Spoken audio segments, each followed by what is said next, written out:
Joining me now from Brussels, Belgium, is a professor of global health at the London School of Hygiene and Tropical Medicine, Dr. Peter Piot.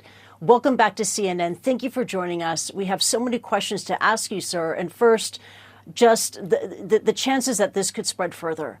The outbreak is in the DRC and Uganda. How concerned are you that the virus will cross more borders and spread even further? Well, good morning, everybody. Kristie. First of all, I really welcome the prompt declaration by the World Health Organization, and because it is an international concern, and I'm quite worried for the region, not for the rest of the world, but for the region, because it has the potential for a larger outbreak for many reasons. One, it's probably that this has been going on for quite a while because there have been clusters of cases across the province of Ituri, the northeast Congo. As you know, 80 deaths, including 4 healthcare workers. That doesn't happen, overnight, probably since March.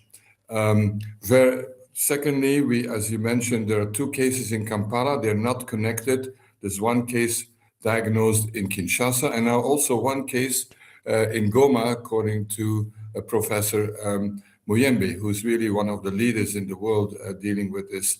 And then I would say, let's not forget, this is a region with high insecurity, high population mobility. And finally, as you mentioned, this is an unusual strain of Ebola virus, an unusual species. It's called Bundibugyo.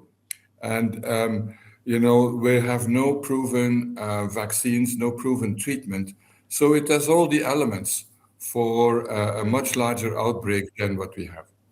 So, Dr. Piot, you're less worried for the world. You're very worried for the region. You mentioned Ituri. This is the epicenter in the DRC, the epicenter of this outbreak. A question about containment, given the security situation in the DRC, as you pointed out a moment ago, this is a very volatile region. There have been deadly clashes there between rival militia groups. So from a public health perspective, I mean, what can public health workers do to improve containment efforts given the violence and the security situation there? Yeah, first of all, I should say that Congo, Democratic Republic of Congo, has some really top expertise dealing with Ebola outbreaks, led by Professor Muyembe. And so the technical expertise is there. What will matter is that can they operate in the region, providing with, in the first place, protective gear for healthcare workers, because otherwise it's going to be really a major massacre of healthcare workers, as we've seen before. Will there be diagnostics, etc.? So this will require also support from outside for tools. And WHO has started doing that. And I think that it has to be clear that if there are warring militias and so on, that they stop fighting with each other, and that there is room for this type of response, because we know what to do, even if it's a new type of virus. But we also need to make sure that we test out are the current vaccines that exist for Ebola, will they work? And all the treatments. Yeah, because this is a new type of Ebola that authorities are dealing with here. This is involving a non-Zaire strain of the Ebola virus, the existing treatments and vaccines that were developed against the Zaire strain. So with this new strain, this alternative strain, what kind of supportive care or treatment is available?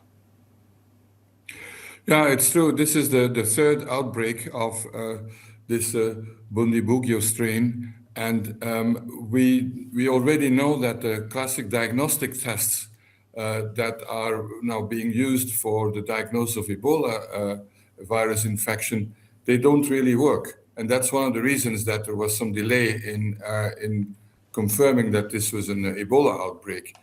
Secondly, the vaccine, which works very well when you vaccinate people around cases of Ebola to protect the further spread. We don't know where it works, and it has to be evaluated, but there are no specific vaccines because there was really no let's say, market incentive or no clear public health need. And as far as treatment is concerned, these are two monoclonal antibody treatments, and they're very specific for the Zaire strain, as you mentioned.